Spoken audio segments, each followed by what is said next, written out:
Hello everyone, আজকে আমরা কথা বলবো ডব্লিউবিজে 2024 স্টুডেন্ট যারা ইঞ্জিনিয়ারিং করতে আসছে তাদের স্টুডেন্ট ক্রেডিট কার্ড বা লোন প্রবলেম হচ্ছে, ঠিক আছে, বা তারা লোন নিয়ে পড়াশোনা করতে চায়, লোন নিয়ে ইঞ্জিনিয়ারিং কমপ্লিট করতে চায়।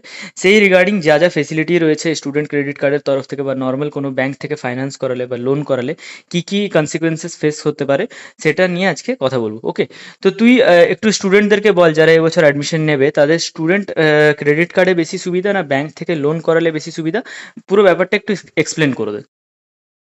এবার ব্যাপারটা হচ্ছে যে স্টুডেন্ট ক্রেডিট কার্ড আর ব্যাংকের লোনের মধ্যে কিছু কিছু সুবিধা অসুবিধা আছে। হুম। ব্যাংকের লোনের সুবিধা হচ্ছে যে যেটা পুরো মানে ওদেরকে বোনাফাইড লেটার, ওদেরকে ফি স্ট্রাকচার দিয়ে দিলে ওরা টাইম বাই টাইম টাকাটা ডিসপ্যাচ করে দেবে, পুরো টাকাটা ডিসপ্যাচ করবে, ফিফটি আচ্ছা, থাউজেন্ড যতই হোক না কেন ফিস আচ্ছা, সব উইথ মিলিয়ে। টিউশন ফিস তার সাথে আদার্স যা যা ফিজ আছে সব। হ্যাঁ, সব লাইব্রেরি আচ্ছা। ফিস যা যা আছে। হুম। আর কিন্তু কন হচ্ছে ওটার যে ইয়ে বেশি হবে, ইন্টারেস্ট বেশি হবে। আর আচ্ছা, তোর টাকা দেওয়ার সময়টাও একটু কমিয়ে দেবে আর কি। আচ্ছা, আচ্ছা। ওটা ওটা একটা সমস্যা। মোটামুটি কত সময় দেয় ওটা? মোটামুটি দেওয়ার কথা 15 বছর। এবার তোমার যত ইয়ে বাড়বে, হুম। অ্যামাউন্ট বাড়বে, তত তোমার টেনিওরটা টাইম বাড়বে তত বেশি টেনিওরটা। পার্সেন্টেজ হ্যাঁ। বাড়বে।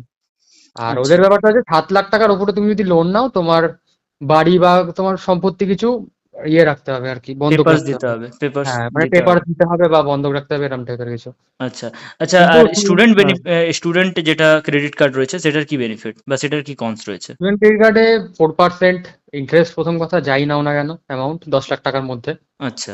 আর শুধু এইটুকুই, একমাত্র এইটুকুই আমি দেখলাম যেটা সুবিধার আর কি। আর বাকি তো টাকা পুরো দেয় না, শুধুমাত্র টিউশন ফিস দেয়। এবার টিউশন ফিস দিলে তো হয় না, কারণ আচ্ছা। আরো অনেক এক্সট্রা 15-16 হাজার তো ওখানেই চলে যায় হ্যাঁ। শুধুমাত্র ইনফ্রাস্ট্রাকচারেই। তারপরে তো আরো লাইব্রেরি ফিস, এই ফিস ওই ফিস তো আছেই।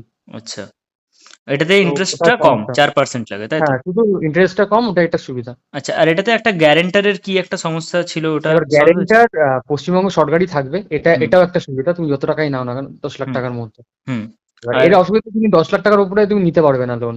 এবার আচ্ছা। কোনো কলেজে যদি 11-12 লাখ টাকা হয়, হুম। হতেই পারে, হুম। কারণ হুম। হুম। অনেকেই ডোনেশন দিয়ে ভর্তি হয়। হুম। এবার সেই ক্ষেত্রে তোমার হবে না, আচ্ছা। স্যাংশন করতে পারবে না তুমি ব্যাংক থেকে। এবার আর অনেক এটার ব্যাংক কি অসুবিধাও শোধ থাকে যে, করার কি টেনিওর আছে কি না আছে একটু বল। হ্যাঁ, শোধ করার টেনিওর মনে হয় ওরকমই সেম। ব্যাংকে যেটা হয় 15 বছর, আচ্ছা, এখানেও 15 বছর সেম। আচ্ছা, শুধু আচ্ছা। 4% ইন্টারেস্ট রেট, কোনো চেঞ্জ হবে না, মানে ফিক্সড একদম। হুম। আর ব্যাংকে যেটা আছে সেটা ফ্লোটিং রেটে থাকবে, যখন আচ্ছা, তখন, মানে যখন যেটা মার্কেট থাকবে, কোনো সময় 11, কোনো সময় 7, আচ্ছা, এরকম। আচ্ছা, আচ্ছা। আচ্ছা, তুই আরেকটা কথা বল যে এই যে ব্যাংকের প্রসেসটা বা স্টুডেন্ট ক্রেডিট কার্ড অ্যাপ্লাই কিভাবে করবে? ব্যাংকে প্রথম কথা হচ্ছে যে যে ডকুমেন্টস ক্লাস 10 থেকে 12, মানে 12-10 যেই রেজাল্ট গুলো আছে সেগুলো, হুম। আধার কার্ড, তারপর কলেজের বোনাফাইড সার্টিফিকেট, হুম। কলেজের ফি স্ট্রাকচার, মানে প্রথম ফিসটা, তোমাকে প্রথম ফিসটা দেওয়া হবে না অ্যাডমিশনের সময়। আচ্ছা, যেটা আছে সেটা দেওয়া হবে একটা কন্ডিশনে, তুমি যদি 6 মাসের মধ্যে টাকাটা ক্লেম করো, আচ্ছা। তবেই তোমাকে দেওয়া হবে টাকাটা। ওকে। এবার প্রথমে এইসব ডকুমেন্টস নিয়ে তোমাকে এসবিআই তে যেতে হবে, তোমার হুম। লোকাল ব্রাঞ্চে। হুম।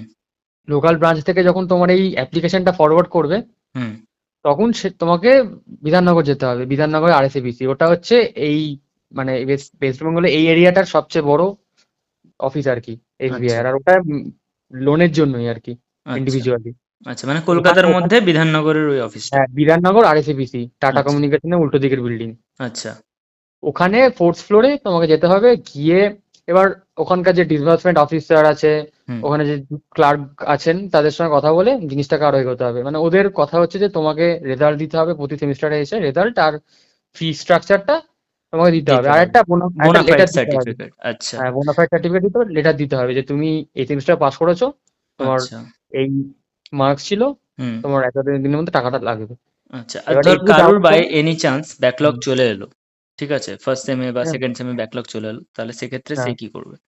না, ব্যাকলগ আসলে কোনো সমস্যা নেই, কারণ আমি এবার আমাদের থার্ড সেমের রেজাল্ট পেতে তো অনেক দেরি হয়ে গেছে। হুম। তো আমি কিন্তু রেজাল্ট জমা দিইনি। আমার 5 মার্চ আমি গেছিলাম হুম। এসবিআই তে। হুম। রেজাল্ট নিয়ে যাইনি আমি, শুধুমাত্র আচ্ছা, নর্মাল ডকুমেন্টস, শুধু ফি স্ট্রাকচার আর লেটারটা নিয়ে গেছিলাম। আমার আচ্ছা। 15 মার্চের মধ্যে টাকা ডিসপ্যাচ করে দিয়েছে। ক্রেডিট কিন্তু হয়ে গেছে। রেজাল্ট, হ্যাঁ, রেজাল্ট বেরিয়েছে অনেক পরে, তার 1 মাস পরে। আচ্ছা, তুমি পরে রেজাল্ট দিলে কোনো সমস্যা নেই, আচ্ছা, ওরকম কোনো ব্যাপার নেই যে দেবে না ব্যাংক। আচ্ছা। মানে যদি ধর কেউ ফার্স্ট সেম সেকেন্ড সেমে সাপ্লি খেলো, ব্যাকলগ হুম হুম, খেলো, তাহলে যেমন ধর SVMCM স্কলারশিপ আটকে যায়, সেরকম হ্যাঁ। কোনো এখানে ব্যাপার নেই যে না না এরকম কোনো ব্যাপার নেই আটকে। এখানে। আচ্ছা। অনেকে বলবে এবার দেখ, অনেক ক্লার্ক থাকে হুম। যারা যারা এইসবকে ইয়ে করে আর কি, মানে হ্যারাস করে আর কি। আচ্ছা। ওই ক্লার্কদের কাছে না যেন না যায় আর কি, যে কয়েকজন আচ্ছা। থাকে ওরকম। আচ্ছা। আমি প্রসেস দেখেছি, খুবই সহজ প্রসেস, সেরকম আচ্ছা। কিছু মানে হম্বি থম্বি কিছু না, খুবই আচ্ছা। সহজ প্রসেস। দু হুম। একদিন লাগে যদি ঠিকঠাক ডকুমেন্টস নিয়ে যাওয়া যায় একবারই, তো দু একদিনের মধ্যে লোন স্যাংশন হয়ে যাবে। ওকে, মানে পুরো ব্যাপারটাই খুবই ইজি, সবকিছু খুবই ক্লিয়ার ইজি। রাখতে হবে, হ্যাঁ ডকুমেন্ট সব যেন শুধুমাত্র নিট অ্যান্ড হ্যাঁ, ক্লিন থাকে, তাই সব তো? জন্য নিটটা ক্লিন থাকে। আচ্ছা, শুধু মোটামুটি ডকুমেন্টস কিরকম একবারে পার্সেন্ট নিয়ে গেলে হবে পে করতে না। হয়, ইন্টারেস্টে কিরকম পার্সেন্ট পে করতে হয়? এবার তোমার একটা 4 বছরের তোমার কোর্স, তো তোমার 1 বছরের মোনাটোরিয়াম পিরিয়ড দেওয়া হবে, মানে তোমার ওর মধ্যে তোমাকে চাকরি খোঁজার জন্য সময় দেওয়া হবে আর কি। আচ্ছা, আচ্ছা। এবার তারপরে এবার যা মার্কেটের যা অবস্থা, যদি কোনো সময় এখন যেরকম 12%, হুম। হ্যাঁ, এবার এখন তো আমার ফেরত দিতে হচ্ছে না টাকাটা, আমাকে 5 বছর আর 2-3 বছর পরে দিতে হবে। আচ্ছা, তখন যদি 7% থাকে, আমার 7% ইন্টারেস্ট দিতে হবে। আচ্ছা, এটা বুঝেছি। ফিক্সড না আর কি আচ্ছা, মানে অ্যামাউন্ট। ১ বছরের মধ্যে প্লেসমেন্ট নিয়ে ব্যাপারটা পুরোপুরি হ্যাঁ শোধ করতে হবে।